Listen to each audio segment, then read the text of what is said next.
Sir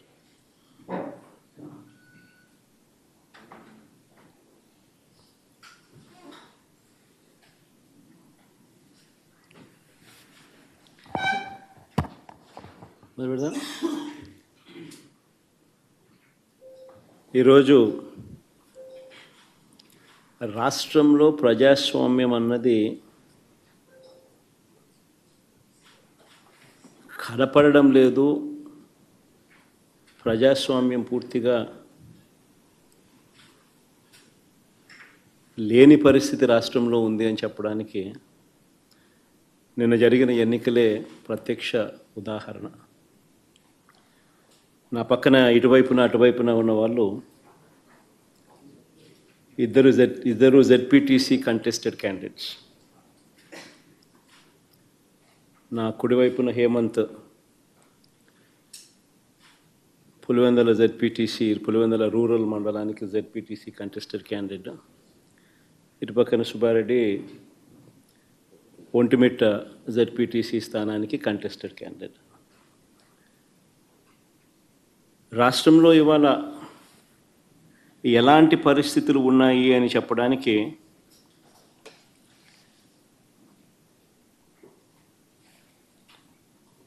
నిజంగా ఈ రెండు ఎలక్షన్లు ఒక ఉదాహరణ. అసలు మొట్టమొదటిసారిగా బహుశా రాష్ట్ర చరిత్రలో ఎప్పుడు జరిగి ఉండదేమో బూతుల్లో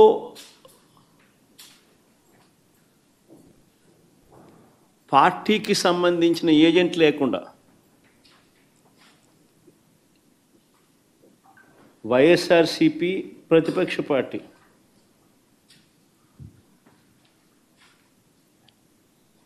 పులివెందుల రూరల్లో జరిగిన జెడ్పీటీసీ స్థానానికి జరిగిన ఎన్నికల్లో 15 బూతుల్లో ఉన్న 15 బూతులకు ఎన్నిక జరిగి రూరల్ మండలంలో 10,600 ఓట్లకు సంబంధించిన ఎన్నిక. ఆశ్చర్యం ఏమిటంటే బూతుల్లో వైఎస్ఆర్సీపీ ఏజెంట్ లేడు. వైఎస్ఆర్సీపీకి సంబంధించిన ఏజెంట్ బూత్లో కూర్చోకుండా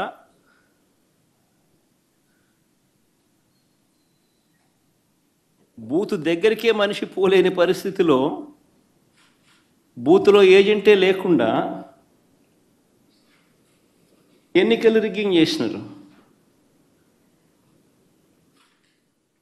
సాక్షాత్తు పోలీసుల సమక్షంలో పోలీసుల ప్రోద్బలంతో బూతులోకి వెళ్ళే ఏజెంట్ల ఫాములను వీళ్ళే తీసేసుకొని చింపేసుకొని బూతులోకి ఏజెంటే పోని పరిస్థితిలో ఎన్నికలు నిర్వహించామని చెప్పుకుంటా ఉన్న ప్రజాస్వామ్యం మన రాష్ట్రంలో బహుశా మన దేశంలో ఎక్కడ ఉండదేమో, ఒక్క మన రాష్ట్రంలో తప్ప.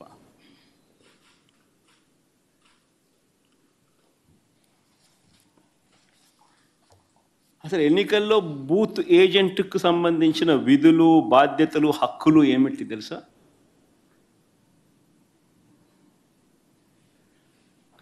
అసలు ఓటర్లే లేక దొంగ ఓటర్లను గుర్తించడం ఎవరు చేస్తారు? ఏజెంటే చేయాలి. పోలింగ్ ఏజెంటే చేయాలి. బూత్లో ఉన్న పోలింగ్ ఏజెంటే ఆయనకు సంబంధించిన విధులు, బాధ్యతలు, హక్కులు ఏమిటి అని అంటే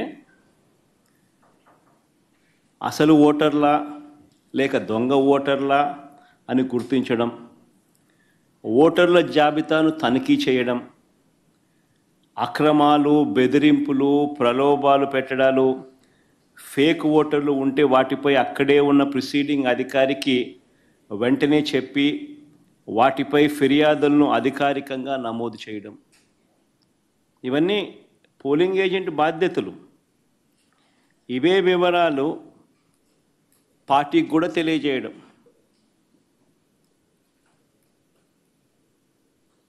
ఈ బాధ్యతలు ఉంటాయి కాబట్టి ఏజెంట్లకు హక్కులు కూడా కల్పిస్తారు. వారు ఖచ్చితంగా బూత్లో కూర్చునే హక్కు, ఓటర్ల జాబితాను తనిఖీ చేసే హక్కు, అభ్యంతరాలు తెలియజేసే హక్కు, పోలింగ్ రికార్డులను పరిశీలించే హక్కు, కౌంటింగ్ వరకు కూడా దీనికి సంబంధించిన సమాచారాన్ని పొందే హక్కు. ఇవన్నీ కూడా ఏజెంట్లకు ఉంటాయి. ఒక పోలింగ్ ఏజెంటు బూత్లోకి పోతూనే ఫామ్ 12 అన్నది, అంటే తన పోలింగ్ ఏజెంట్ను అపాయింట్మెంట్ చేస్తూ ఇచ్చే ఫామ్ను, క్యాండిడేట్ ఫామ్ 12 పోలింగ్ ఏజెంట్ను అపాయింట్ చేస్తూ ఇచ్చే ఫామ్ను, it's called form 12. Polling candidate పలానోడు నా ఏజెంటు, నా పోలింగ్ ఏజెంట్ అని చెప్పి అపాయింట్ చేస్తూ ఇచ్చే ఫామ్. ఆ ఫామ్ను తీసుకొని పోయి ఆ పోలింగ్ ఏజెంటు ఎన్నిక స్టార్ట్ కాకమునిపే ప్రిసీడింగ్ ఆఫీసర్కి ఇస్తాడు ఆ ఫామ్. ప్రొసీజర్ అది. ఆ తర్వాతనే బూత్లో కూర్చుంటాడు. మా ఏజెంట్ల నుంచి ఈ ఫాములను నిన్న టీడీపీ వాళ్ళు పోలీసులు దగ్గరుండి లాక్కోవడము, చింపేసేయడము.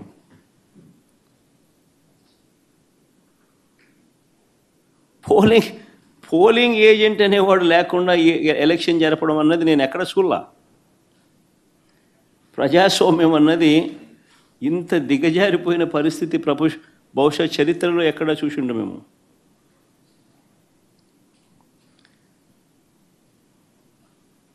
ఓటర్ వచ్చి తన పేరు చెప్పిన తర్వాత, ఓటర్ మామూలుగా ఎన్నికల్లో పోలింగ్ రూమ్లోకి వచ్చిన తర్వాత యూజువలీ ఆ ఓటరు తన పేరు చెప్తాడు గట్టిగా.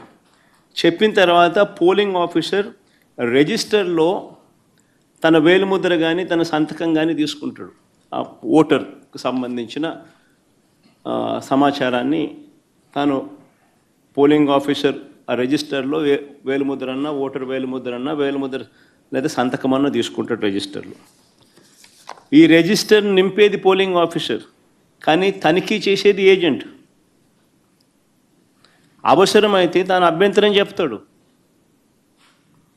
ఇది ప్రొసీజర్. పోలింగ్ ముగిసిన తర్వాత, అయిపోయిన తర్వాత ఫామ్ 32 అని ఉంటుంది. ఫామ్ 32ను నింపి ఆ బూత్లో ఎన్ని ఓట్లు వచ్చాయి అన్నదాన్ని రికార్డు చేస్తారు. బూత్లో ఉండే అధికారి ఆ రికార్డును ఏజెంట్కు ఇవ్వాల్సి ఉంటుంది. అంతేకాకుండా ఏజెంట్ నుంచి ఒక రిసిప్ట్ కూడా తీసుకుంటాడు ఆ ప్రిసీడింగ్ ఆఫీసర్. ఆ రికార్డుతో ఈ రిసిప్ట్ను కూడా జత చేయాలి.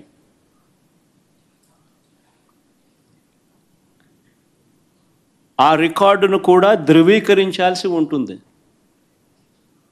ఇది ప్రొసీజర్. బ్యాలెట్ బాక్స్కు సీల్ వేసేటప్పుడు, బ్యాలెట్ బాక్స్కు సీల్ వేసే ప్రక్రియ పూర్తయ్యే వరకు ఏజెంట్ అక్కడే ఉంటాడు. బ్యాలెట్ బాక్స్ సీల్పై కూడా ఏజెంట్ సంతకం చేస్తాడు.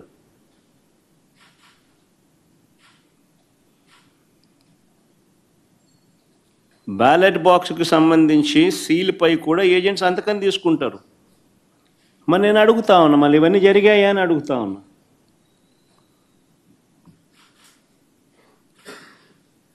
ఇవన్నీ జరిగాయా అని అడుగుతా ఉన్నా. అసలు ఏజెంట్లే లేకుండా చేసి ఎన్నికలు జరిపినప్పుడు దాన్ని ఎన్నికలని ఎలా అంటారని అడుగుతా ఉన్నా.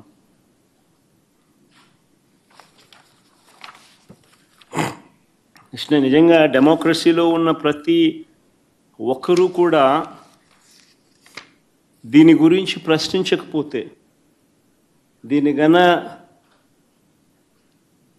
ప్రజాస్వామ్యాన్ని కాపాడుకోలేకపోతే, గొంతు విప్పకపోతే ప్రజాస్వామ్యం ఇంకా బతకదు. అధికారంలో ఉన్న పార్టీ ఈ మాదిరిగా ఎన్నికలు నిర్వహిస్తే ఎన్నికలు అన్నది ఇంకా హాస్యాస్పదమే అవుతాయి. ఎన్నికలు పెట్టాల్సిన ఎన్నికలు ఇంకా ఏం జరపాల్సిన పనులా, ఇంకా మన ఇష్టం గుద్దుకోవడమే. కానీ ఎన్నిక అని చెప్పి చెప్పాల్సిన పని కూడా. రాష్ట్రంలో ముఖ్యమంత్రి స్థానంలో ఉన్న చంద్రబాబు నాయుడు గారు నిజంగా అన్నిటికన్నా బాధ ఆయనతో చేతులు కలిపి అంటగాగుతా ఉన్న తన ఎల్లో మీడియా.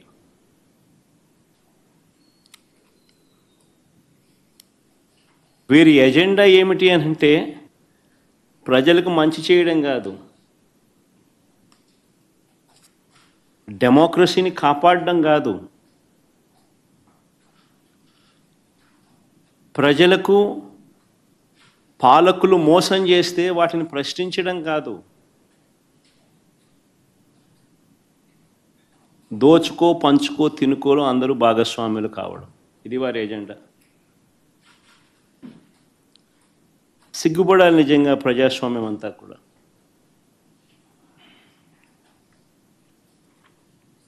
ఈరోజు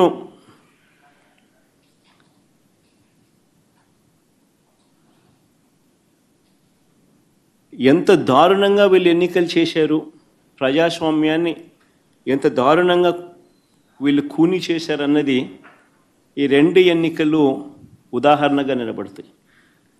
నేను కొన్ని సన్నివేశాలు చెప్పుకుంటూ పోతాను, సో దట్ అసలు ఎన్నిక అనేది ఎలా జరిగింది అన్నది కూడా రాష్ట్ర ప్రజలందరికీ కూడా అవగాహన అన్నది వస్తుంది. బందిపోటు దొంగలు ఉంటారు చూసినారా, డెకాయిట్స్. ఇంతకుముందు అదేదో ఏం వ్యాలీ అది, చంబల్ వ్యాలీ అని వింటా అంటాం. ఈరోజు నిజంగా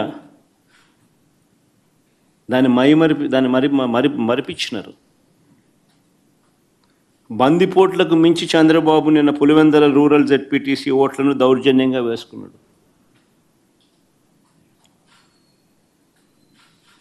సాక్షాత్తు పోలీసులు దాన్ని దగ్గరుండి ప్రోత్సహించారు.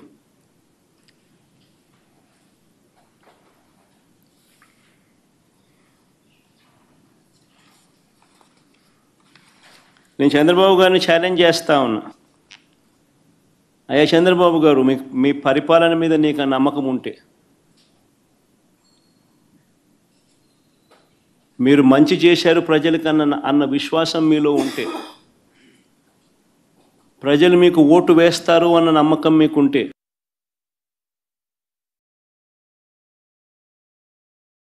ప్రజాస్వామ్యబద్ధంగా సెంట్రల్ ఫోర్సెస్ను దింపండి. సెంట్రల్ ఫోర్సెస్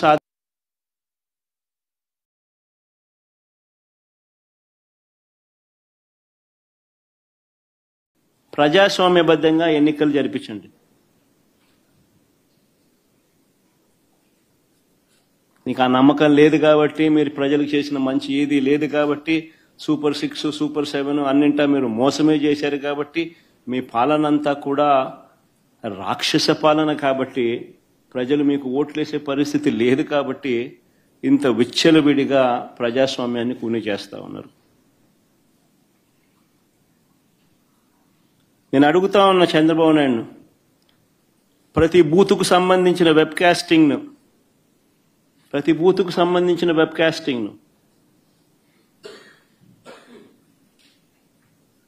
వైఎస్ఆర్సీపీ అభ్యర్థులకు ఇచ్చే ధైర్యం మీకుందా అని అడుగుతా ఉన్నా.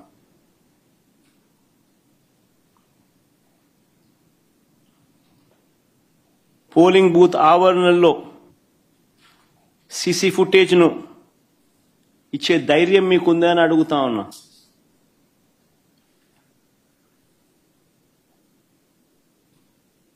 ఎవరెవరు బయట నుంచి వచ్చి ఎలా ఓటేశారో, ఎలా బూతులను ఆక్రమించుకున్నారో, ఆ ఆక్రమించుకుంది ఎవరో కూడా గుర్తించి కొన్ని ఉదాహరణలు కూడా మీకు చూపిస్తాం.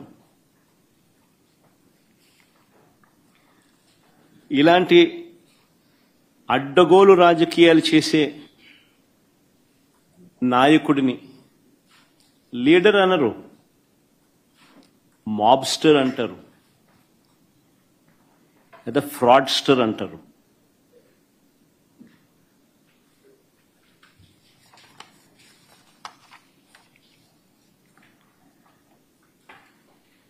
ఉదాహరణ నేను చెప్తాను, ఎంత దారుణంగా ఈ మోసము అనే కార్యక్రమము, అన్యాయం అనే కార్యక్రమము జరుగుతూ వచ్చింది అన్నదానికి నిదర్శనాలు చెప్తా. సాధారణంగా ఎన్నిక ఎప్పుడైనా జరిగినప్పుడు ఏ ఊరిలో సంబంధించిన ఓటర్లు అదే ఊరిలోనే ఓటేస్తారు. ఇది మామూలుగా గతంలో కూడా జరుగుతూ ఉన్న ప్రక్రియని. గత ఎన్నికల్లో కూడా ఈరోజు ఏదైతే బూతులు ఏదైతే ఉన్నాయో, ఓటర్లు ఏదైతే ఉన్నారో, ఊర్లు ఏవైతే ఉన్నారో, ఆ ఊర్లకు సంబంధించిన ఓటర్లు ఆయా ఊర్లలోనే వారి ఊర్లలోనే గతంలో కూడా ఓట్లు వేస్తా వస్తున్నారు. ఇది సర్వసాధారణంగా జరుగుతూ ఉన్న ప్రక్రియ. కానీ ప్రత్యేకంగా ఈ ఎన్నికలకు సంబంధించి, ఇప్పుడు ఈ ఎన్నికలకు సంబంధించి చంద్రబాబు నాయుడు గారి కుట్రలు ఏ స్థాయిలో ఉన్నాయి అనంటే, బూతులను అటు ఇటు మార్చేశారు. ఒకసారి టేబుల్ని మీరే చూడండి. ఆ బూతులను ఎలా మార్చారు అన్నది మీకే అర్థమవుతుంది. ఎర్రబల్లి నుంచి నల్లపురెడ్డిపల్లెకు 6, 7 and 6 and 7, 9 and 10 ఆ రెండు కాలమ్స్ ఒకసారి గమనిస్తే 6, 7 and 9, 10 రెండు కాలమ్స్ గమనిస్తే ఎర్రబల్లి నుంచి నల్లపురెడ్డిపల్లెకు, అంటే ఎర్రబల్లి అనే ఊరు నుంచి నల్లపురెడ్డిపల్లెకు. ఆశ్చర్యం ఏంటంటే మళ్ళీ నల్లపురెడ్డిపల్లి నుంచి ఎర్రబల్లెకు. ఎవడన్నా ఎర్రబల్లి ఓట్లు వేపిస్తాడు, నల్లపురెడ్డిపల్లిలో ఓట్లు వేపిస్తారు. ఎర్రబల్లిలో నల్లపురెడ్డిపల్లి ఓట్లు, ఎర్రబల్లి వాళ్ళు నల్లపురెడ్డిపల్లికి పోయి ఓటేయాలంట. నల్లపురెడ్డిపల్లి వాళ్ళు ఎర్రబల్లికి వచ్చి ఓటేయాలంట.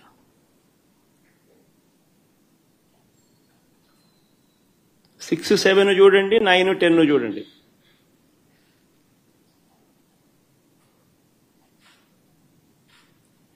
అంటే 2 కిలోమీటర్లు ఈ గ్రామం నుంచి ఆ గ్రామానికి నడుచుకుంటూ పోయి అక్కడ ఓటేయాలంట. ఆ గ్రామం వాళ్ళు అక్కడ ఓటేయకుండా 2 కిలోమీటర్లు అక్కడి నుంచి నడుచుకుంటూ వచ్చి ఇక్కడికి వచ్చి ఇక్కడ ఓటేయాలంట. మళ్ళీ 8 and 11 చూడండి. నల్గొండారుపల్లి నుంచి నల్లపురెడ్డిపల్లె,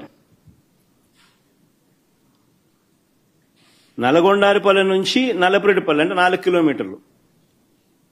మళ్ళీ నల్లపురెడ్డిపల్లె నుంచి నల్గొండారుపల్లికి పోవాలంట. నల్లపురెడ్డిపల్లిలో ఓటేసే కార్యక్రమం జరగకుండా నల్లపురెడ్డిపల్లిలో నల్గొండారుపల్లికి పోవాలంట. 4 కిలోమీటర్లు అవుతారా? నల్గొండారుపల్లిలో ఓటేయకూడదంట. 4 కిలోమీటర్లు నడుచుకుంటూ వచ్చి నల్లపురెడ్డిపల్లిలో ఓటేయాలంట. అంటే ఏ రకంగా స్కెచ్ చేసినారనేది చూడండి అని అడుగుతా ఉన్నా. ఇక్కడ నుంచి స్టార్ట్ అయ్యింది. దాదాపుగా 4,000 ఓట్లకు 10,600 ఓట్లకు గాను 4,000 ఓట్లకు సంబంధించిన పరిస్థితి ఇది.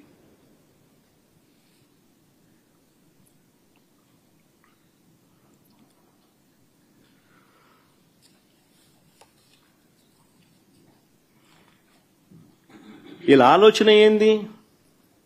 ఆ వెళ్లే దారిలో వీళ్ళందరినీ భయభ్రాంతులు చేయాలా. వీళ్ళు 4 కిలోమీటర్లు 2 కిలోమీటర్లు నడుచుకుంటూ పోయే కార్యక్రమం డిమోటివేట్ చేయాలా. దారిలో వీళ్ళని భయభ్రాంతులకు గురి చేయాలి, దాడి చేసి అడ్డగించాలి. నిన్న జరిగింది అదే. నిన్న జరిగినటివి కూడా అవే. వాటికి సంబంధించిన వీడియో క్లిప్పింగ్లు కూడా చూపుతా. మొత్తం పులివెందుల జెడ్పీటీసీలో 6 పంచాయతీలుంటే, పులివెందుల రూరల్ మండలానికి సంబంధించి నిన్న ఎన్నిక జరిగింది. 6 పంచాయతీలుంటే పోలింగ్ కేంద్రాలు 15 పోలింగ్ కేంద్రాలు. ఈ 6 పంచాయతీలకు సంబంధించి ఆశ్చర్యం ఏమిటో తెలుసా? ఈ 6 పంచాయతీల్లో భద్రత పేరుతో 700 మందిని పోలీసులను పెట్టారు. ప్రజలను ఓట్లు వేసేందుకు సహకరించేందుకు కాదు ఈ భద్రత. ప్రజలను భయభ్రాంతులను చేసేందుకు ఇది 700 మంది పోలీసులు. ఉదయం 4 గంటలకల్లా ఇతర ప్రాంతాల నుంచి వచ్చిన వ్యక్తులు ఆయా గ్రామాలలో మకాం వేశారు. జమ్మలమడుగు, కమలాపురం, ప్రొద్దుటూర్, అనంతపురం జిల్లా బయట నుంచి వచ్చిన వాళ్ళందరూ టీడీపీ నాయకులు కార్యకర్తలు ఒక్కో బూతుకు 400-500 మంది.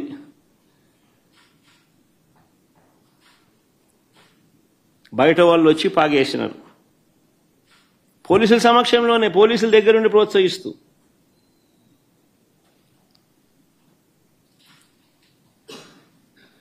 పచ్చ చొక్కాలు వేసుకున్న ఈ పోలీసులు బయట నుంచి వచ్చిన ఈ టీడీపీ కార్యకర్తలు, వారికి సంబంధించిన నాయకులు, వీళ్ళే దాదాపుగా 7-8 వేల మంది. 15 బూతులు, ఒక్కొక్క బూతులో దాదాపుగా 400-500 మంది బయట వాళ్ళు, ఈ 700 మంది పోలీసులు. ఈ సంఖ్య దాదాపుగా 7,000 మంది, 7-8 వేల మంది. అంటే ఒక్కొక్క ఓటరుకు బయట నుంచి ఒక్కో రౌడీ దాదాపుగా.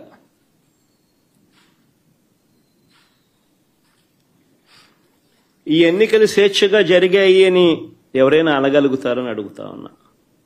ఈ నేపథ్యంలో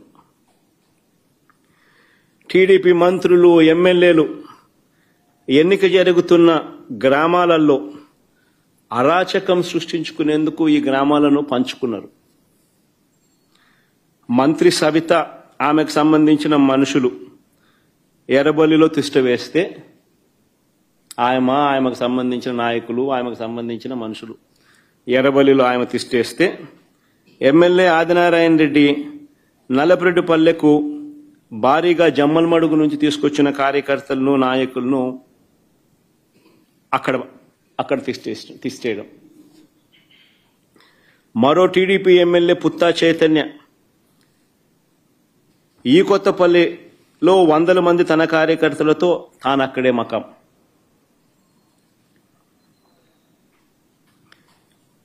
ఈ బీటెక్ రవి అనేవాడు ఎవడైతే ఉన్నాడో, తెలుగుదేశం పార్టీకి సంబంధించిన ఎమ్మెల్యే క్యాండిడేట్, కంటెస్ట్ చేసినాడు. ఈ మనిషి పులివెందుల రూరల్ ఓటర్ కాదు.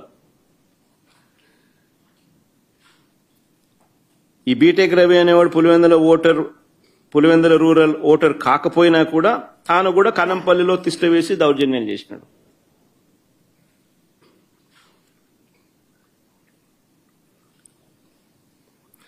పోలింగ్ బూతులకు వైఎస్ఆర్సీపీ ఏజెంట్లు వెళితే వారిపై దాడులు చేసి వారిని కొట్టి ఏజెంట్ ఫాములు లాక్కోవడం, చించేయడం.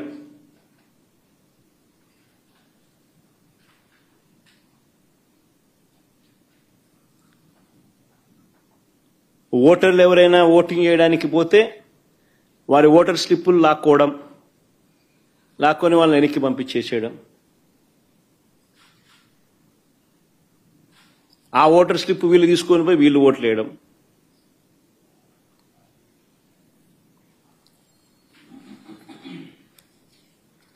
వైఎస్ఆర్సీపీ ఏజెంట్లు లోపలికి వెళ్లకుండానే, వైఎస్ఆర్సీపీ ఏజెంట్లు లేకుండానే ఈ పోలింగ్ జరిగింది.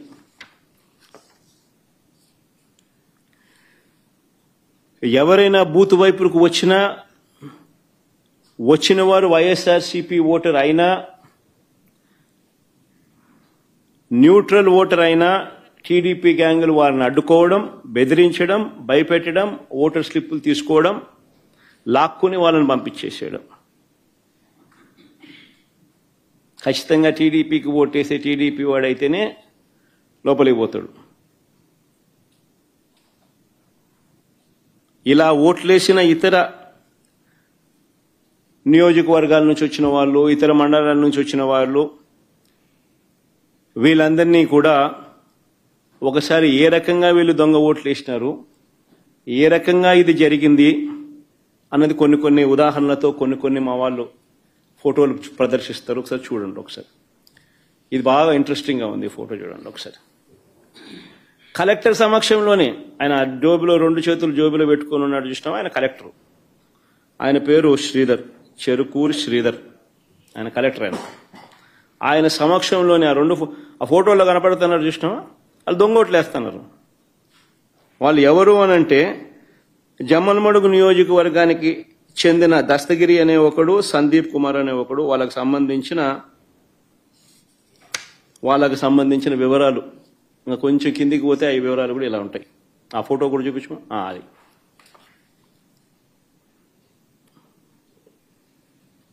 అది జమ్మలమడుగుకు సంబంధించిన తెలుగుదేశం పార్టీకి సంబంధించిన కార్యకర్తలు ఫోటోలతో సహా. సరే, ఇంకో ఫోటో చూద్దామా?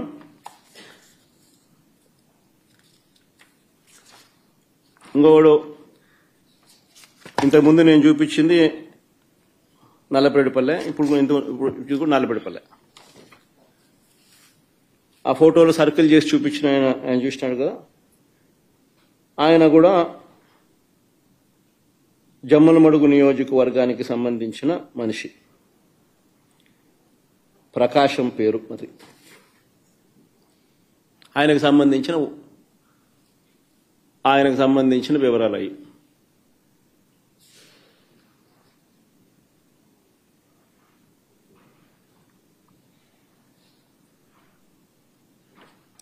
తర్వాత నెక్స్ట్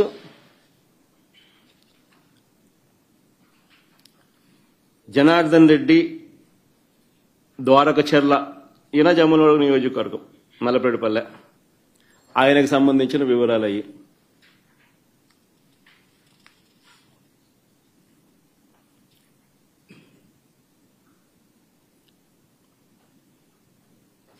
మైలవరంలో ఆయనకు సంబంధించిన ఓటింగ్ వివరాలు అవన్నీ.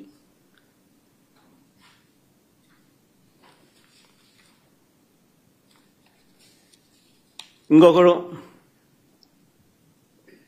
పొన్న తోట మల్లికార్జున, చంద్రబాబు నాయుడుతో మంచి పోజిస్తున్నాడు చూడండి. జిల్లా రైతు ప్రధాన కార్యదర్శి అయిన, market yard vice chairman Jammalamadugu నియోజకవర్గం.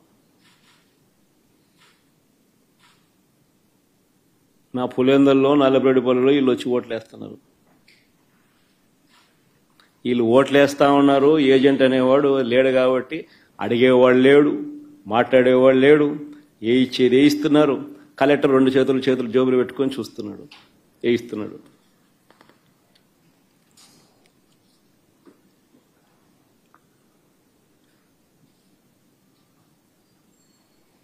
ఇంకొకరు మారెడ్డి చిన్నపుల్లారెడ్డి, టీడీపీ సర్పంచ్,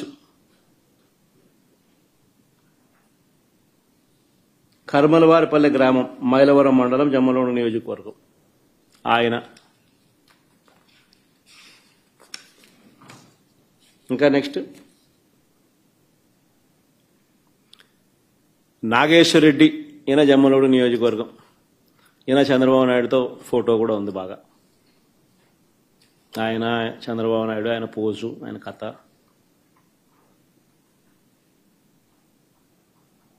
జమ్మలమడుగు మండలం అయినది. ఇంకో ఫోటో నెక్స్ట్. ఇది ఎర్రబల్లి పంచాయతీలో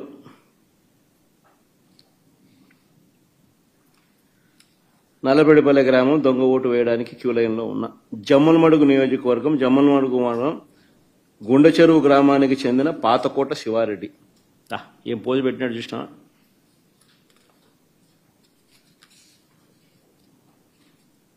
నెక్స్ట్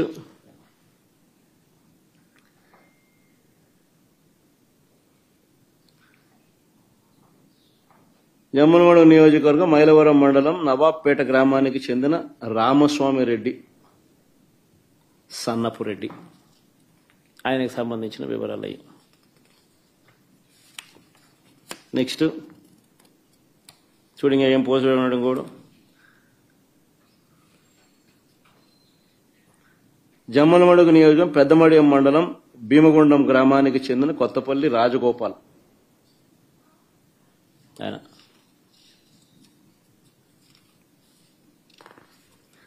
కొంతమందిని గుర్తించినారు.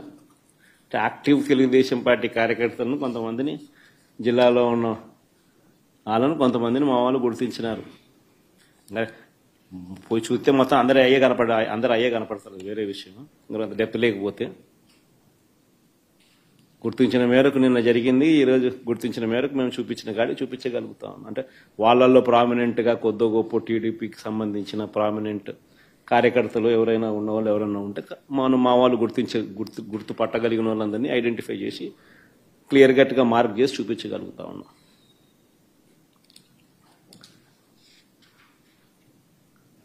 హనుమత్ ఈయన ఇంకొక ఆయన హనుమంతగిరి గ్రామానికి చెందిన బోయిన బాలుగ్రామ్.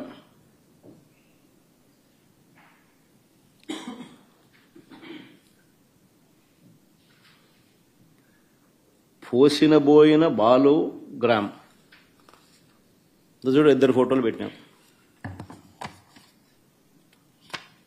నెక్స్ట్ జమ్మలమడుగు నియోజకవర్గం మైలవరం మండలం కమ్మలదిన్న గ్రామానికి చెందిన మంత్రి కుల్లాయప్ప అని పేరు. నెక్స్ట్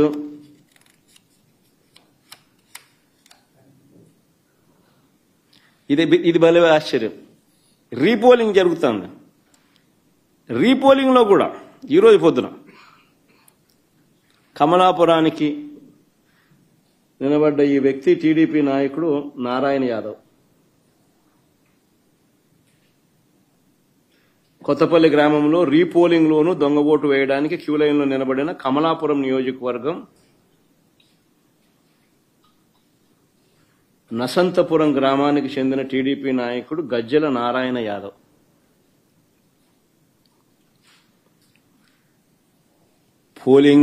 పోలింగ్ బూతుల్లో ఏజెంట్లు లేరు. వైఎస్ఆర్సీపీకి సంబంధించిన యథేచ్ఛగా దొంగోట్లు క్యూ లైన్లో నిలబడి వీళ్ళే సర్క్యులర్ పద్ధతిలో వీళ్ళంతకి వీళ్ళే రెప్యుటేషన్ పద్ధతిలో తిప్పుతున్నారు.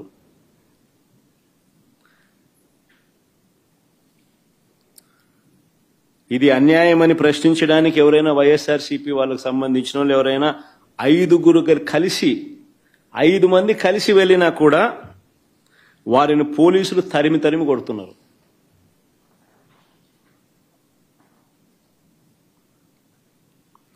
మహిళా ఏజెంట్ల పైన కూడా దాడులు చేశారు.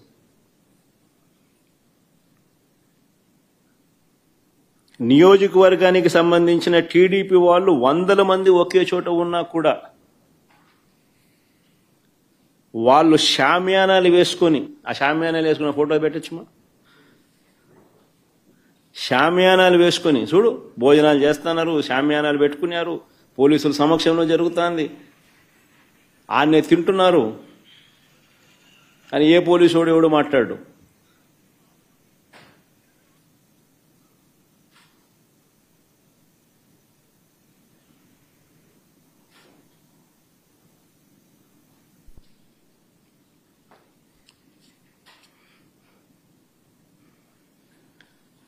అసలు ఈ ఎన్నికల జెడ్పీటీసీ ఎన్నికల్లో పోలీసులను నిజంగా ఏరుకోరి నియమించుకున్నారు. ఈ పోలీసులను కూడా కోరి ఎవరిని అక్కడ పెట్టాలి అని చెప్పి నియమించినారు. ప్రశాంతంగా పోలింగ్ జరిగేలా చూడాల్సింది పోయి ఏ రకంగా తెలుగుదేశం పార్టీకి వీళ్ళే పచ్చ చొక్కాలు వేసుకొని పనిచేశారు అని చెప్పడానికి సాక్షాత్తు ఇక్కడ డిఐజీ అదే పనిగా పులివెందులకు వచ్చి కూర్చున్నాడు. ఆయన నేను రాత్రి నుంచే దౌర్జన్యకాండ స్టార్టు దగ్గరుండి ఆయన సమక్షంలోనే జరిగించినాడు. ఎవడి డిఐజీ అంటే కోయా ప్రవీణ్. కోయా ప్రవీణ్ అంటే టీడీపీ మాజీ ఎంపీ గరికపాటి రామ్మోహన్ రావు గారి సమీప బంధువు, వరుసకు అల్లడవుతాడు. తెలుగుదేశం పార్టీకి సంబంధించిన వాళ్ళ రాజ్యసభ వాళ్ళ ఎంపీ గరికపాటి రామ్మోహన్ రావు గారి సమీప బంధువు వరుసకు అల్లుడవుతాడు. ఆయన ఆయన ఆధ్వర్యంలో ఎన్నికలు జరుగుతా ఉన్నాయి. పచ్చ చొక్కా వేసుకున్న డిఐజీ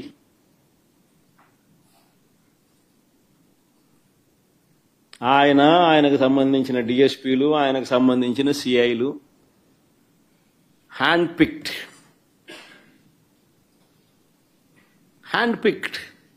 ప్రతి ఆఫీసర్ అక్కడ ఎవడు ఉండాలా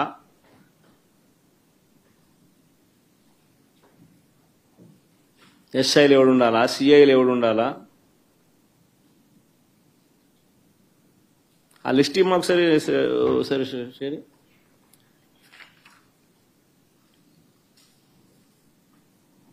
చంద్రబాబు నాయుడు పరిపాలనలో అసలు పోలీసులు ఎవరైనా చంద్రబాబు నాయుడు మాట వినకపోతే పరిస్థితి ఏమిటో తెలుసా? డీజీ స్థాయిలో ఉన్న అధికారులు సైతం జైళ్ల పాలు. PSR Anjaneyulu jail. దళిత వర్గానికి చెందిన డీజీ స్థాయి అధికారి సునీల్ కుమార్ అరెస్టెడ్. మరో additional DG Sanjay arrested. DIG Vishal Gunni arrested, case booked. BC వర్గానికి చెందిన ఐజీ కాంతిలాల్ రాణా కేసెస్. ఇంకా తదితరులు ఎంతో మంది సస్పెండెడ్, హెరాస్డ్, అరెస్టెడ్ కేటగిరీలో. మరెందరో ఎస్పీల మీద తప్పుడు కేసులు పెట్టి విచారణ పేరుతో వేధిస్తా ఉన్నారు. వీరు కాక 4 నాన్ క్యాడర్ ఎస్పీలు, ఒక కమాండెంట్ స్థాయి అధికారి, 22 మంది అడిషనల్ ఎస్పీలు, 55 మంది డిఎస్పీలకు పోస్టింగులు లేవు. మరో 6 డిఎస్పీలు, 3 అడిషనల్ కమాండెంట్లు, 2 అసిస్టెంట్ కమాండెంట్లు కూడా హెడ్ క్వార్టర్స్ లో రిపోర్టింగ్ చేయిస్తున్నారు. 8 మంది డిఎస్పీలను సస్పెండ్ చేశారు. వీరు కాకుండా మరో 80 నుంచి 100 మంది ఇన్స్పెక్టర్లు, 100 మంది కానిస్టేబుల్ వీఆర్లో ఉన్నారు. అంటే లిటరల్గా ఆయనకు సంబంధించిన ఆఫీసర్లు, ఆయనకు సంబంధించిన పోలీసులను తీసుకొస్తున్నారు, వాళ్ళకు కావలసిన పనులు చేయిస్తూ ఉన్నారు. చంద్రబాబు నాయుడు చేస్తూ ఉన్న కరప్షన్లలో వీళ్ళందరూ భాగస్వాములు. డిఐజీ ఆధ్వర్యంలో కలెక్షన్స్. మాఫియా రింగ్ లీడర్ ఎవడంటే డిఐజీ. ఆయన ప్రాంతంలో జరిగే బెల్ట్ షాపుల ఆక్షన్ దగ్గర నుంచి, బెల్ట్ షాపులు నడిపించాలంటే వాళ్ళు ఇచ్చే డబ్బుల దగ్గర కలెక్షన్ దగ్గర నుంచి, పర్మిట్ రూములు, ఇల్లీగల్ పర్మిట్ రూములు నడపడం దగ్గర నుంచి, నడిపించడం కోసం వాళ్ళ దగ్గర నుంచి కలెక్ట్ చేసే డబ్బుల దగ్గర నుంచి, ఆయా నియోజకవర్గంలో ఇసుక, మట్టి, లాటరైటు, క్వాడ్స్, శాండ్, సిలికా, ఇంకా ఏమైనా ఉన్నా కూడా వీళ్ళకి ఇచ్చే దగ్గర నుంచి, నియోజకవర్గంలో ప్యాకాట క్లబ్బులు నడిపించడం దగ్గర నుంచి, నియోజకవర్గంలో ఏ పరిశ్రమ నడవాలన్నా కూడా వాళ్ళను సైతం బెదిరించి వాళ్ళు కూడా డబ్బులు ఇచ్చే దగ్గర నుంచి డిఐజీలే పంచుతున్నారు. ఎమ్మెల్యేలకింత, చిన్నబాబుకింత, పెద్దబాబుకింత అని చెప్పి సిఐల ఆధ్వర్యంలో నడిపిస్తూ ఉన్నారు. ఈ డిఐజీలు, ఈ డిఎస్పీలు, ఈ సిఐలు. ఇది ముఠా నాయకత్వం.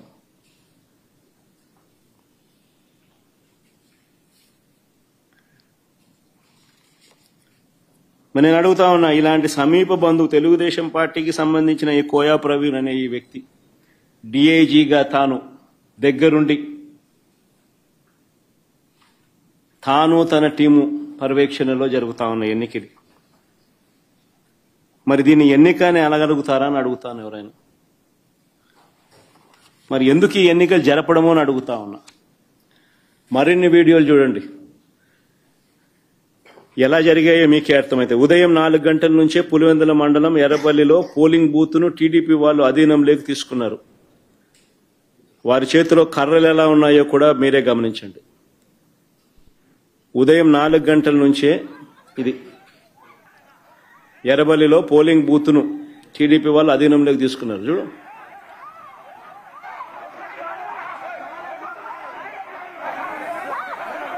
సౌండ్ కూడా పెట్టమన్నారు, అది బాగా ఇంట్రెస్టింగ్ గా ఉంది.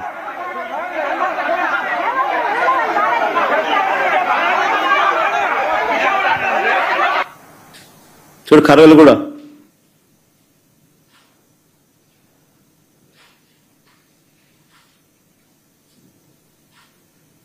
మళ్ళా కర్రలకు పోజులు. మళ్ళా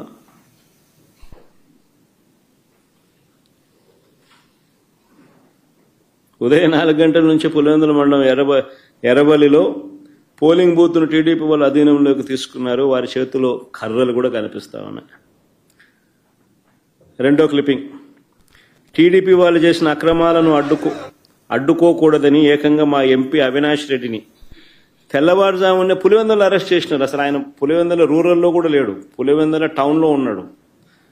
టౌన్లో ఎన్నిక జరగడంలా ఆయన టౌన్లో ఉన్నాడు, ఆయన ఇంట్లో ఉన్నాడు. ఆయన ఇంట్లో ఆయన అరెస్ట్ చేస్తా ఉన్నారు.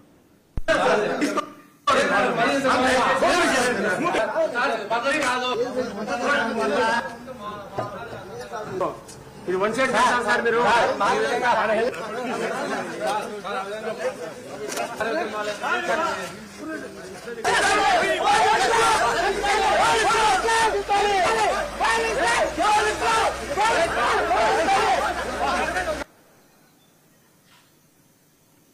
అవినాష్ రెడ్డి రూరల్లో కూడా లేడు, టౌన్లో పులివెందుల టౌన్లో ఉన్నాడు. పులివెందుల టౌన్లో ఎన్నికలు జరగడం, టౌన్లో తన ఇంట్లో ఉన్న తనను అరెస్ట్ చేసి తీసుకొని పోతా ఉన్నారు.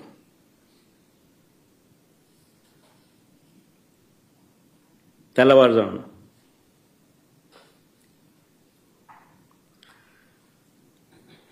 ఇంకొక వీడియో, బయట ప్రాంతాల నుంచి వచ్చిన టీడీపీ వాళ్ళు మరింత రెచ్చిపోయారు. మోట్నూతలపల్లిలో పోలింగ్ బూత్కు 2 కిలోమీటర్ల ముందే వాహనాలను ఆపి అడ్డగించారు.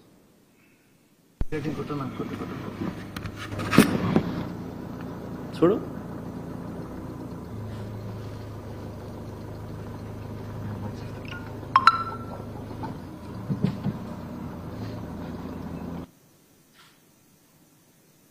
ఓటర్లు పోలింగ్ పోయడానికి వాళ్ళ పోయే కార్యక్రమం కూడా మోట్నూతలపల్లి పోలింగ్ బూత్కు 2 కిలోమీటర్ల ముందే వాహనాలను ఆపి ఓటర్లను అడ్డగించిన టీడీపీ మొక్కలు.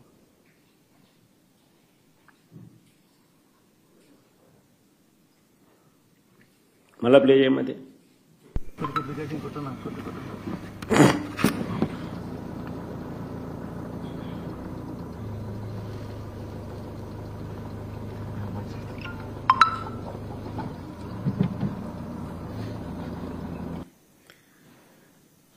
ఎర్రబల్లి గ్రామంలో బూత్ లోపలికి రానివ్వకుండా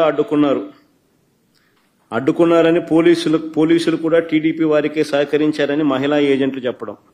ఎర్రబల్లి గ్రామంలో బూత్ లోపలికి రానివ్వకుండా అడ్డుకున్నారని.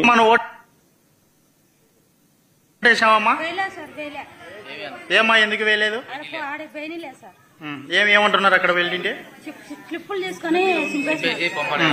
ఏమా నువ్వేమన్నా వేసినా ఓటమ్మా? ఏమా ఎందుకు వేయలేదు? వాళ్ళు స్లిప్పులు తీసుకొని వాళ్ళే వేసుకుని చింపేసినారు సార్. ఏమో నువ్వు వేసినావు ఓటు? సార్ స్లిప్ తీసుకొని ఓటేది పోయినాము, మా స్లిప్ మా సేపు ఇచ్చి మీరు ఓటు మేము వేసుకుంటాం వేసుకోండి అన్నారు సార్. ఏమో నువ్వు వేసినావు ఓటు? ఏమో ఎందుకు వేయలేదు? కొత్త వాళ్ళు వచ్చి మా ఓటు వేసుకుంటున్నారు, మమ్మల్ని వేయలేదు, మమ్మల్ని తొక్కుతున్నారు. ఏమో నువ్వు ఓటు వేసినావమ్మా? ఏమో ఎందుకు వేయలేదు? మమ్మల్ని లోపలికే రానిలే లోపలికి రానిలే. ఏజెంట్ అయినా కానీ పాప అని తోలుతున్నారు, ఊరివే రానిలే. కనంపల్లి సర్పంచ్ రామాంజనేయులు ఇంటికి వెళ్లి గన్తో బెదిరించిన పోలీసులు. కనంపల్లి సర్పంచ్ రామాంజనేయులు ఇంటికి వెళ్లి గన్తో బెదిరించిన పోలీసులు. చూడు, ఆయన మంచం మీద గన్ పెట్టి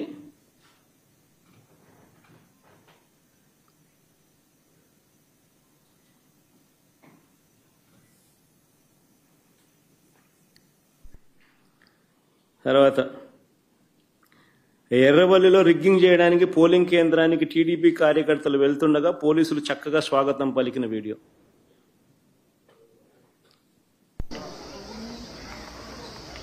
ఇప్పుడు బాగా చక్కగా వస్తున్నారు బయట. గుంపులో అందరినీ ఇక్కడ నా పిల్లలు పడతాయి కళ్ళు ఎలా ముందు ప్లాన్ ఉండాలి.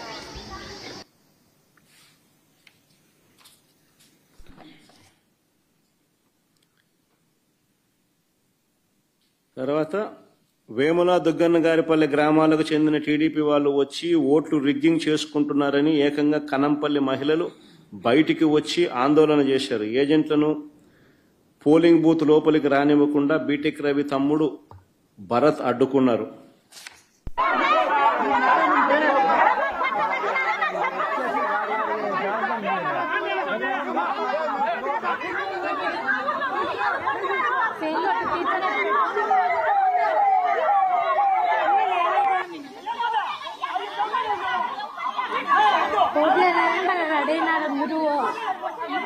అక్కడ ఓట్లు వేయాలని పట్టు చీరలు కట్టినారు. ఓట్లు కావాలంటే మేమే ఓట్లు వాళ్ళే వేసుకున్నారంట. ఓటు వేసుకోవడానికి తమను రానివ్వలేదని కనంపల్లిలో మహిళా ఓటర్లు ఏకంగా ధర్నా చేసినారు. ఓటు వేసుకోవడానికి అవకాశం ఇవ్వాలంటూ ఏకంగా పోలీసుల కాళ్ళు పట్టుకోవాల్సిన పరిస్థితి.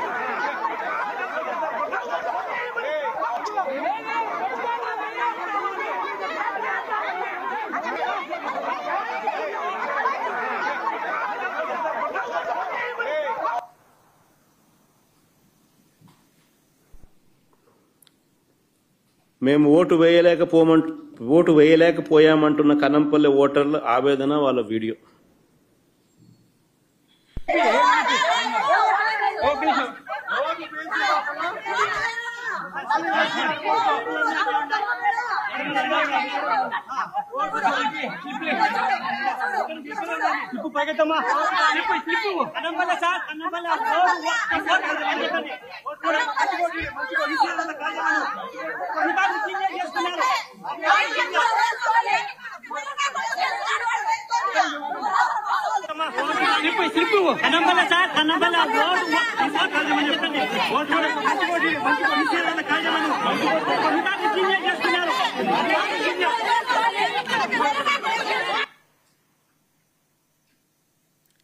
పులివెందుల జెడ్పీటీసీ అభ్యర్థి హేమంత్ రెడ్డిని కనీసం ఇల్లు కూడా కదలనీయలేదు. క్యాండిడేట్ ను ఇంట్లో నుంచి బయటికి రానిలా.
క్యాండిడేట్ ఇంట్లో నుంచి రానివ్వడంలా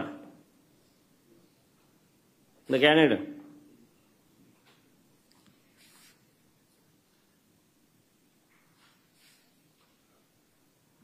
మా ఊళ్ళో ఓటు వేసే పరిస్థితి లేదు, ప్రజాస్వామ్యాన్ని కూని చేశారంటున్న ఓటర్లు.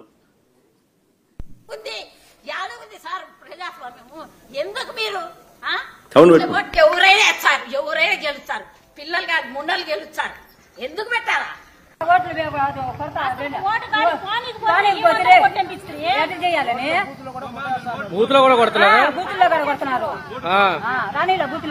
ఊరు లోపలికి అలో చేశారు. వేసేటప్పుడు అడిగారు. ఊరు నిండా 100 మంది ఉన్నారు. వాళ్ళు మా ఊరోళ్ళు కాదు. వాళ్ళని ఎలా అలో చేశారో తెలియదు. ఏ ఊరన్నా? మోరింద్రపల్లి.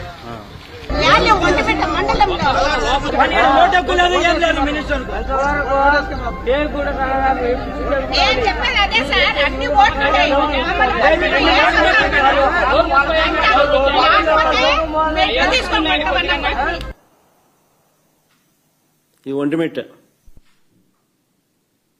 అక్కడ జెడ్పీటీసీ పరిధిలో. మళ్ళీ పులివెందులకి ఇక్కడికి వద్దాం. ఇక తుమ్మలపల్లి అని పులివెందులలో గ్రామం సీను. ఓటర్ల లిస్టులో ఉన్నది ఎవరైనా పర్వాలేదు. ఇది బాగా ఇంట్రెస్టింగ్ గా ఉంది. బాగా చూడండి. ఇక తుమ్మలపల్లి ఒక్క నిమిషం మనం బిగినింగ్ నుంచి ప్లే చేయి. తుమ్మలపల్లి అనే గ్రామంలో సీన్ ఇది. ఓటర్ల లిస్టులో ఉన్నది ఎవరైనా పర్వాలేదు, యువకుడైనా వృద్ధుడైనా ఏమీ పర్వాలేదు, ఎవరు చూడరు, అని టీడీపీ వాళ్ళు అక్కడే అని టీడీపీ వాళ్ళు అంటున్నారు.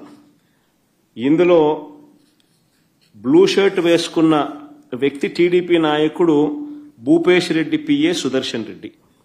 జమ్మలమడుగు నియోజకవర్గ వ్యక్తికి ఇక్కడ ఏం పని చూడండి ఒకసారి. ఇప్పుడు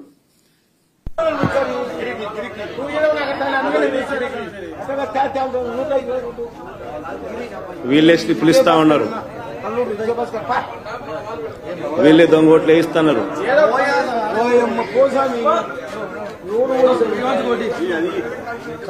మల్లారెడ్డి రామరెడ్డి 124 వయసు ఎక్కువ ఉంది. ఏం కాదు బాబా, అప్పుడు ఇప్పుడు వయసు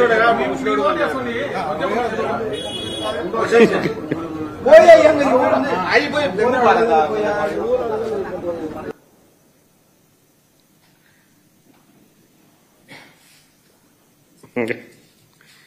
ఆ బ్లూ షర్ట్ వేసుకున్న ఆయన భూపేష్ రెడ్డి పిఏ సుదర్శన్ రెడ్డి, జమ్మలమడుగు నియోజకవర్గం.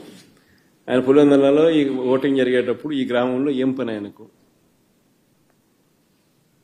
ఆయనే ఓటర్ స్లిప్లు ఇస్తున్నాడు, ఆయనే ఓటర్లను పంపిస్తున్నాడు. వాళ్ళు ముసలోడైనా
డిఎస్పీ అన్న మాటలు కూడా ప్లే చేయండి అమ్మా.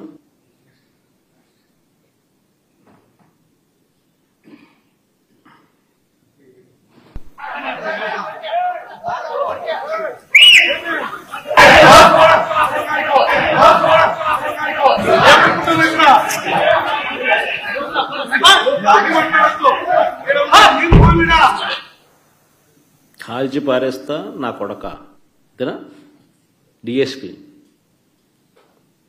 కానీ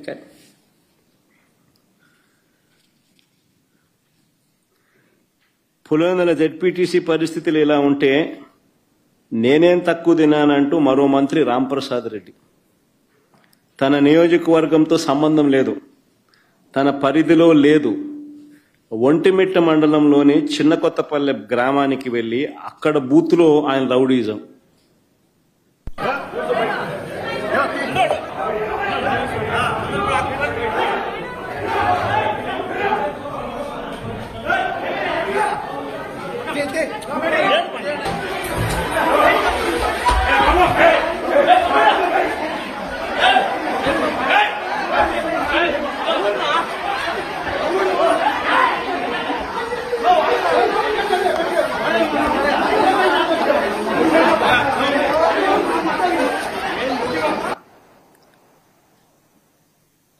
ఆయన రాయచోటి ఎమ్మెల్యే, సిట్టింగ్ మంత్రి,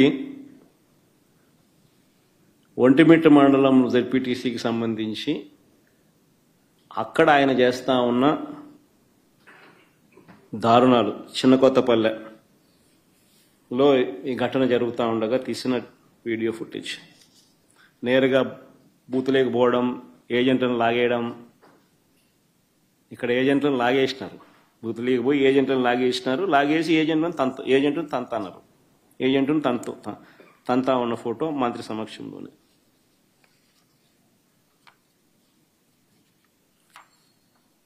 నేను అడుగుతా ఉన్నా ఇదే చంద్రబాబు నాయుడు, అయ్యా చంద్రబాబు, నీకు ప్రజలు ఓటేస్తారని నమ్మకం ఉన్నప్పుడు, నువ్వు నిజంగానే మంచి చేశావు అని చెప్పి నిజంగా నువ్వు అనుకుంటే, ఎందుకు ఇవన్నీ చేయాలా? నువ్వు ప్రజలకు మంచి చేయలేదని నీకు తెలుసు కాబట్టి, ప్రజలు నీకు ఓటు వెయ్యరు అని నీకు తెలుసు కాబట్టి, ప్రజాస్వామ్యబద్ధంగా ఎన్నిక జరిగితే నీకు ఓట్లు పడవు అని నీకు తెలుసు కాబట్టి ఈ స్థాయిలో దౌర్జన్యానికి దిగుతా ఉండవు. 2017లో కూడా మీ అందరికీ గుర్తుండే ఉంటుంది, నంద్యాల బై ఎలక్షన్స్ జరిగినాయి. కరెక్ట్గా 2019 జనరల్ ఎలక్షన్స్కు 1.5 year ముందు, నా పాదయాత్ర స్టార్ట్ కాకమునుపు నంద్యాల బై ఎలక్షన్స్ జరిగినాయి. అప్పుడు కూడా ఇదే మాదిరిగానే నంద్యాల బై ఎలక్షన్స్ కూడా మైక్రో మేనేజ్మెంట్ చేసినారు. చేసి 27,000తో గెలిచినారు. గెలిచి సంకలు గుద్దుకున్నారు. 27,000 గెలిచినా వైఎస్ఆర్సీపీ పని అయిపోయింది, తెలుగుదేశం పార్టీ బాయింట్గా ఉంది, బ్రహ్మాండంగా ఉంది అని అందరితో నన్ను తిట్టించినారు, వైఎస్ఆర్సీపీని తిట్టించినారు, తెలుగుదేశం పార్టీ బ్రహ్మాండంగా ఉందన్నారు. కరెక్ట్గా 1.5 year తర్వాత అదే నంద్యాలలోనే 35,000తో గెలిచినాం వైఎస్ఆర్సీపీ. రాష్ట్ర వ్యాప్తంగా కూడా చంద్రబాబు నాయుడు భూస్థాపితం చేసినారు ప్రజలంతా. ఎక్కడైనా కూడా ప్రజాస్వామ్యంలో ప్రజలకు మంచి చేసి ఓట్లు అడిగితే, ప్రజలు మనస్ఫూర్తిగా ఆ ఓట్లు వేస్తే 4 కాలాలు వర్ధిల్లుతారు. యాదిరిగా దౌర్జన్యాలు చేస్తే ఆ దౌర్జన్యాలంతా కూడా టెంపరీగా మీకు ఏదైనా ఉపయోగపడతాయేమో కానీ చివరికి వచ్చేసరికి కన్ను మూసుకొని కళ్ళు తెరిచేసరికి 1.5 year అయిపోయింది. అప్పుడే కళ్ళు మూసుకొని కళ్ళు తెరిచేసరికి మరో 3 ఏళ్ళు కూడా అయిపోతాయి. ఆ 3 ఏళ్ళు అయిపోయిన తర్వాత తెలుగుదేశం పార్టీ వీళ్ళు చేసిన అన్యాయాలకు, దౌర్జన్యాలకు, అబద్ధాలకు, మోసాలకు ప్రజలు ఏ స్థాయిలో బుద్ధి చెప్తారు అని అంటే, డిపాజిట్లు కూడా రాని పరిస్థితి లేకపోతారు వీళ్ళంతా. ఇది వాస్తవం. జరగబోయేది కూడా ఇదే. నేను గట్టిగా డిమాండ్ చేస్తా ఉన్నా, ఇదే పెద్ద మనిషి చంద్రబాబు నాయుడు గారిని డిమాండ్ చేస్తా ఉన్నా, కొద్దో గొప్ప ప్రజాస్వామ్యాన్ని ఎవరైనా కూడా గౌరవించే వాళ్ళు ఎవరైనా ఇంకా వ్యవస్థల్లో ఇంకా ఉంటే వారికి కూడా విన్నపం చేస్తా ఉన్నా.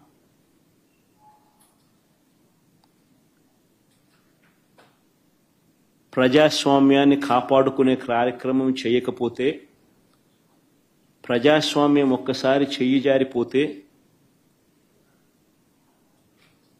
నక్సలిజం అక్కడి నుంచే పుడుతుంది. ఒక డేంజరస్ సిమ్టమ్కు, డేంజరస్ పరిస్థితులకు మీరు పునాది వేస్తా ఉన్నారు. ఇప్పటికన్నా కళ్ళు తెరవండి. జరిగిన 2 ఎన్నికలను రద్దు చేయండి. ప్రజాస్వామ్యబద్ధంగా సెంట్రల్ గవర్నమెంట్ ఫోర్సెస్ చేత వాళ్ళ ఆధ్వర్యంలో ఎన్నికలు జరిపించండి. ప్రజలు ఎవరికి ఓటు వేస్తారో ఒక ఛాలెంజ్గా తీసుకోండి. చంద్రబాబు నాయుడు గారికి గట్టిగా హితవు పలుకుతా ఉన్నా, మీరు చేస్తా ఉన్నది చాలా అంటే చాలా దౌర్భాగ్యమైన పని. తప్పుడు పునాదులకు మీరు వేస్తా ఉన్నారు, తప్పుడు పునాదులు వేస్తా ఉన్నారు. ఇది రేపొద్దున వృక్షం అవుతుంది. మీరు చేసే ప్రతి పని మీకు చుట్టుకుంటుంది. మీరు గ్రామాలలో ఈరోజు మీరు తీసుకొచ్చే ఈ కక్షలు, కార్పణ్యాలు, ఈ మాదిరిగా చేయడాలు, దుర్మార్గాలు ఇవన్నీ కూడా రేపొద్దున మీకు చుట్టుకుంటాయి.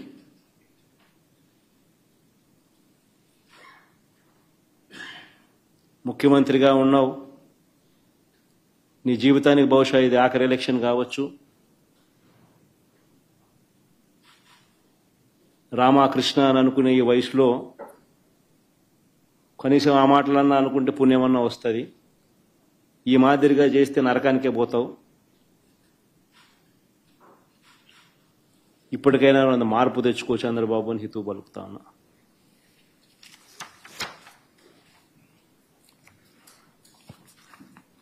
సార్ ఇప్పుడు ఈ ఎలక్షన్స్ రద్దు చేయాలని మీరు డిమాండ్ చేస్తూ ఉన్నారు సార్. ఒకవేళ రాష్ట్ర ప్రభుత్వం కానీ లేదంటే ఎన్నికల కమిషన్ కానీ ఈ విషయంలో చర్యలు తీసుకోకపోతే మీ నెక్స్ట్ కార్యాచరణ ఏ విధంగా ఉండబోతుంది? ఈ అంశంలో ముందు ఎట్లా ఫైట్ చేయబోతా ఉన్నారు సార్? బేసికలీ ఈ మాదిరిగా ఎలక్షన్ జరిగేట్టుగా అయితే ఎలక్షన్ అనే దానికి మీనింగ్ ఏముంది? ఎందుకు ఎలక్షన్ జరపడం ఎందుకు? ఆ ఎంపీటీసీలకు, ఆ ఎంపీపీలకు, ఆ జెడ్పీ చైర్మన్లకు అవన్నీ ఎలక్షన్లు ఎట జరుపుతున్నారు? కౌన్సిల్ చైర్మన్లకు మీ ఇష్టం వచ్చినట్టుగా మీరంతకు మీరే దౌర్జన్యంగా ప్రలోభాలు పెడుతున్నారు, కొనేస్తున్నారు. ఎలక్షన్లకు మీకు సంఖ్యాబలం లేకపోయినా కానీ మీరు మీ అధికార దుర్వినియోగం చేస్తూ మీరు లాగేసుకుంటున్నారు. అక్కడి నుంచే మొదలుపెట్టిన సాంప్రదాయం చివరికి ఓటర్ల దాకా కూడా తీసుకొని పోతా ఉన్నారు. ఇప్పుడు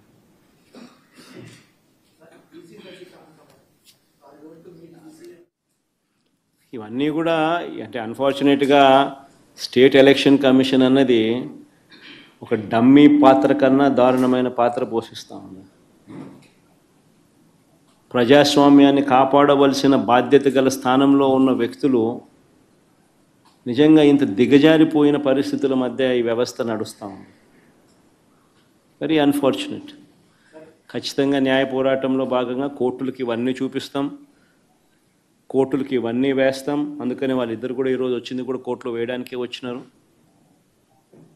ఇద్దరు జెడ్పీ టీసీ అభ్యర్థులు కూడా కోర్టులో వేయడానికే ఇక్కడికి వచ్చినారు.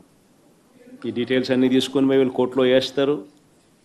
న్యాయస్థానం ముందర ఇవన్నీ కూడా ఉంచడం జరుగుతుంది. డిమాండ్ వుడ్ బి కేంద్ర బలగాల చేత, కేంద్ర బలగాల ఆధ్వర్యంలో ప్రజాస్వామ్యబద్ధంగా ఎన్నికలు జరిగించాలి అన్నది డిమాండ్ ఉంటుంది. ఆ డిమాండ్తోనే కోర్టుకు కూడా ఆశ్రయించడం కూడా జరుగుతుంది.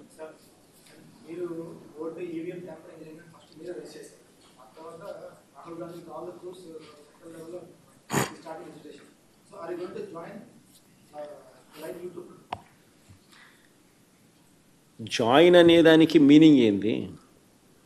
What is the meaning and definition of joining? State election commission ముందర మాకున్న అభ్యంతరాలను, జరిగిన అన్యాయాలను సవివరంగా వివరించినాం. ఇన్ఫ్యాక్ట్ దేశంలో కల్లా ఎక్కడన్నా బిగ్గెస్ట్ అనామలీ ఎక్కడన్నా జరిగిందంటే అది రాష్ట్రంలోనే. 12.5% వాళ్ళు ఓటు ముగిసే నాటికి, ఓట్లు కౌంటింగ్ నాటికి percentage of difference highest in the country బహుశా ఆంధ్ర రాష్ట్రంలోనే జరిగింది. 12.5%. అంటే దాదాపుగా 48 లక్షల ఓట్లు. ఆ స్థాయిలో జరిగినప్పుడు అది ఎలక్షన్ కమిషన్కు మన ప్రజెంటేషన్లో మా వాళ్ళంతా పోయి ఇచ్చినాం.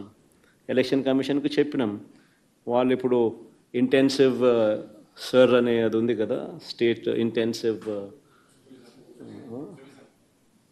ఏం సార్ అంటే ఇంటెన్సివ్ రివిజన్ ఏదైతే ఎక్సర్సైజ్ ఉందో అది ఆంధ్ర రాష్ట్రంలో కూడా మేము చేస్తాము అని చెప్పి కూడా సానుకూలంగా చెప్పినారు.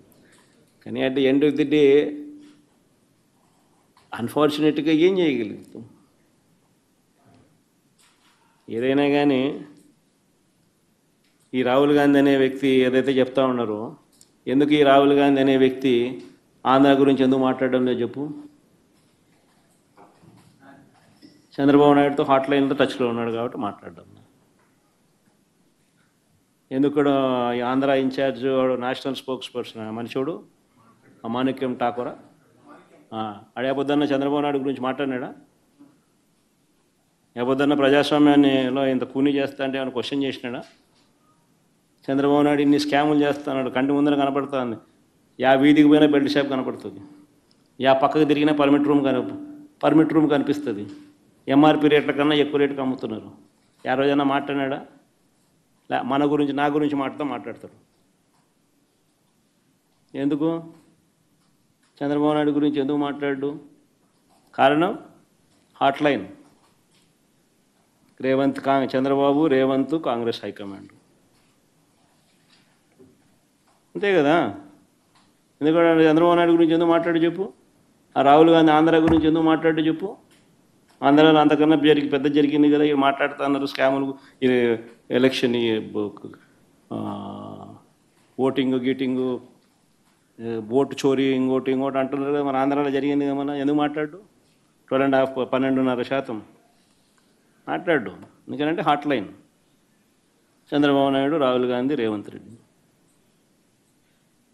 వీళ్ళు పార్టీలు, వీళ్ళకు ఎజెండా. మన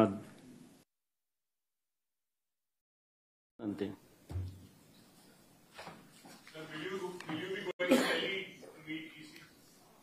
We've already done, Avinash. This is State Election Commission. This has got nothing to do with Central Election Commission. And the State Election Commission, we've already complained, and we'll also be launching a similar complaint in the High Court. We'll be taking it to the notice, we'll be presenting all these facts to the notice of the High Court. Ultimately, at the end of the day, we can only do so much. Whatever we can do, we're trying to do. So it's a big claim that you were saying Rahul Gandhi and Chandrababu Naidu are in touch. Are you sure about it? Obviously, is it not so? I think anybody in Andhra Pradesh, you can ask, even a common generalist, all of them who are sitting here, I'll just pose these common questions to you. I think all of you are already aware of it. Why is it that Manikyam Tagore, the national spokesperson of Congress party and also Andhra in charge, why does he not make any comment on Chandrababu Naidu? When there are so many scams what are taking place in the state of Andhra Pradesh, right in front of your eyes, you see bell shops, left, right, center, right beside every school, right beside every temple, in every village you see bell shops. Is it not so? Are they legal? They're actually auctioning these belt shops. Left, right, center, the government, the TDP people are selling liquor at beyond MRP rates. It's right there, visible. Permit rooms, illegal that they stand. Beyond MRP, liquor is being sold right in front of your eyes. And so many scams. Other than liquor, sand, silica, quartz, laterite. Mobilization advance, which was never there before, was brought in. They're giving 10%, taking 8%. Reverse. In Amaravati, the cost of construction per SFT, 10,000 rupees per SFT. You tell me in Hyderabad, or you tell me in Bangalore, or you tell me in Chennai, what is the cost of construction? Even with a 5-star lobby, 5-star flats are sold, or the cost of construction is 4,000, 4,500 rupees.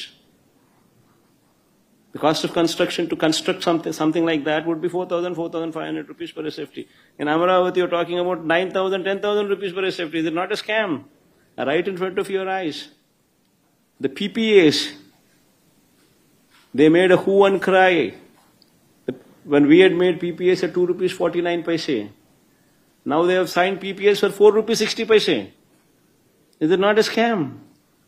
The lands that they're giving at throwaway prices to real estate companies. Ooh, what is that group? Lulu.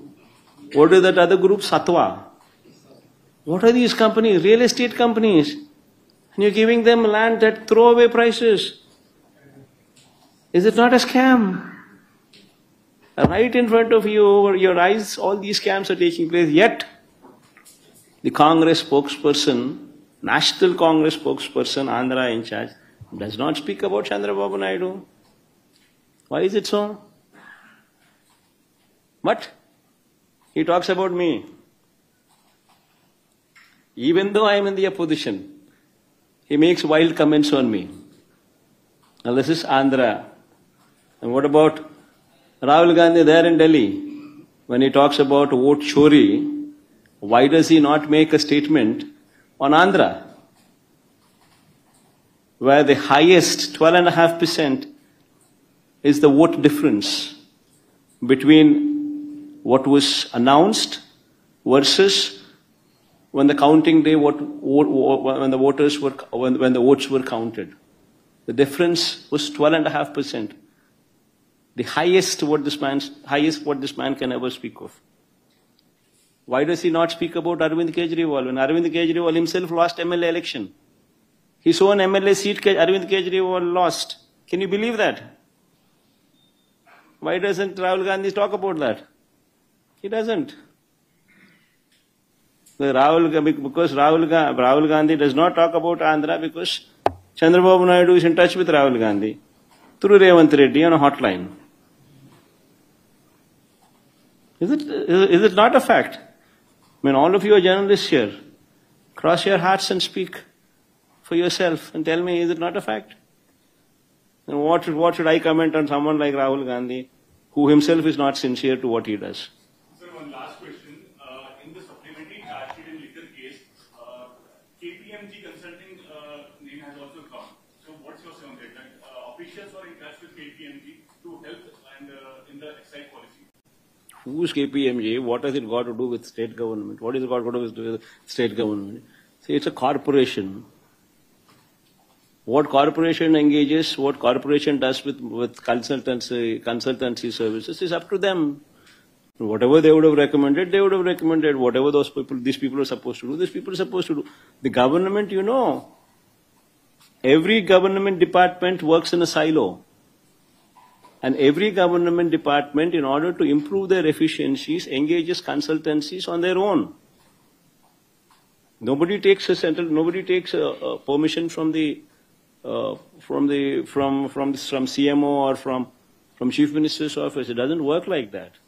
You're heading a department, you are the secretary for that department, you are the HOD of that particular department, you want to bring in efficiencies into your particular department, you engage consultancy.